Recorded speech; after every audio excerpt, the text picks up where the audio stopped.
Today I am going to start the remaining part of chapter 1 of history, tracing changes towards 1,000 years. The remaining part is first region and empire. Majority of the country was ruled by big empire.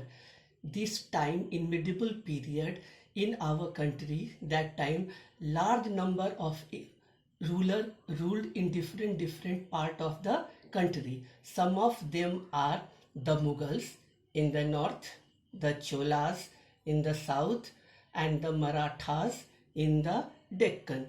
Deccan means the southern part of India. According to a Sanskrit text which describes that the empire of Sultan Balban, he was a ruler of Sultanate period, we will read in the next chapter 2, was stretches from the Bengal to Afghanistan and Delhi to South India, means Dravid. This means the Balban was the ruler, so powerful ruler, he ruled in our country, whose kingdom was spread over Bengal to Afghanistan and Delhi to South India. The decline of Mughal Empire, one of the big empire of medieval period in 18th century, led to the creation of regional provinces, means small kingdoms. These small kingdoms were ruled by Peshwas, means in Deccan the new provinces was formed by the Peshwas, means the Marathas, and many others like Jat, Ahoms and Sikhs. Our next part is old and new religion, means what type of religious development took place in medieval period.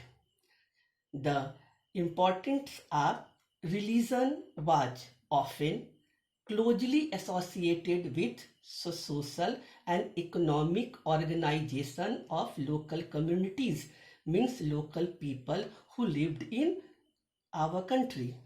Some of the changes occurred or associated with religion are the worship of new deities. This time in Hinduism, many new deities were worshipped by people. Deities means god and goddesses.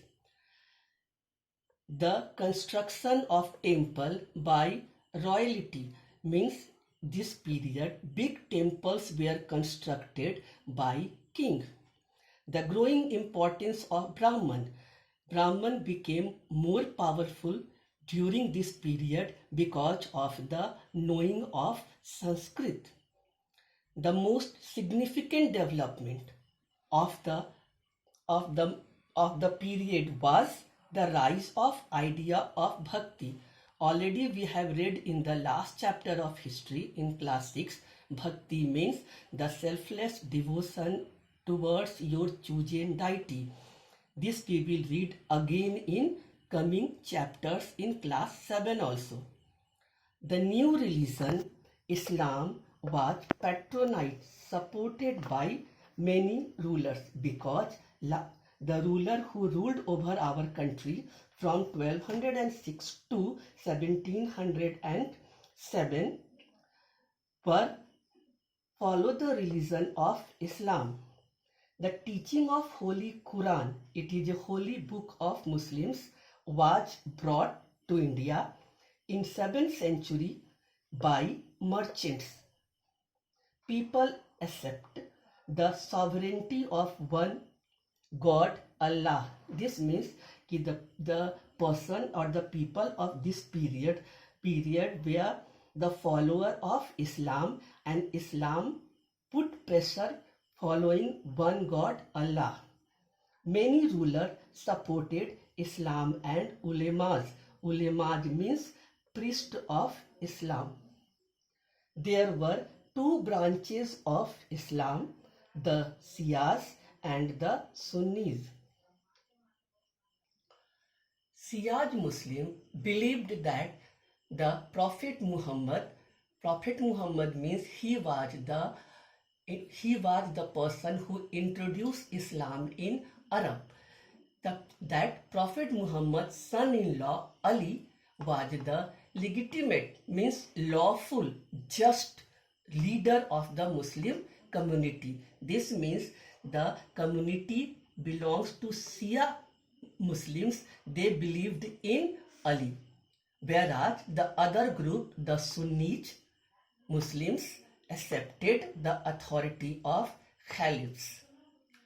There were two major schools of law, Hanafi and Safij. These were the two schools of law practiced by the all two branches of Muslims. These branches of law were followed by the Muslims of our country, means especially in India. The last and conclusion part of this chapter is historical period. The British historian divided the history of India, means medieval of India, into three periods: Hindu, Muslim and British. This means the British historian divided the period on the basis of the religion of ruler.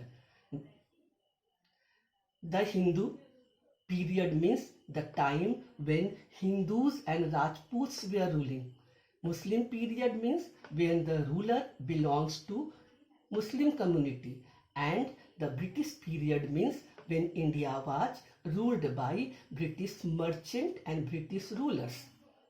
The life of hunters and gatherer, early farmers we have read in class 6, and the early empires like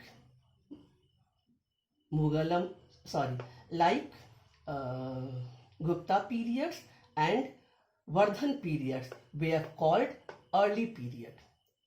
The rise of imperial states, developments of Hinduism and Islam, and the arrival of European trading companies were called medieval period, which we will read in this class. The last era or period was called modern period, in which this period carries a sense of material progress and the intellectual advancement of people.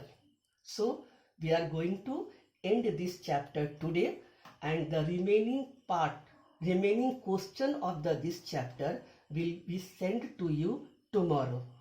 Thanks.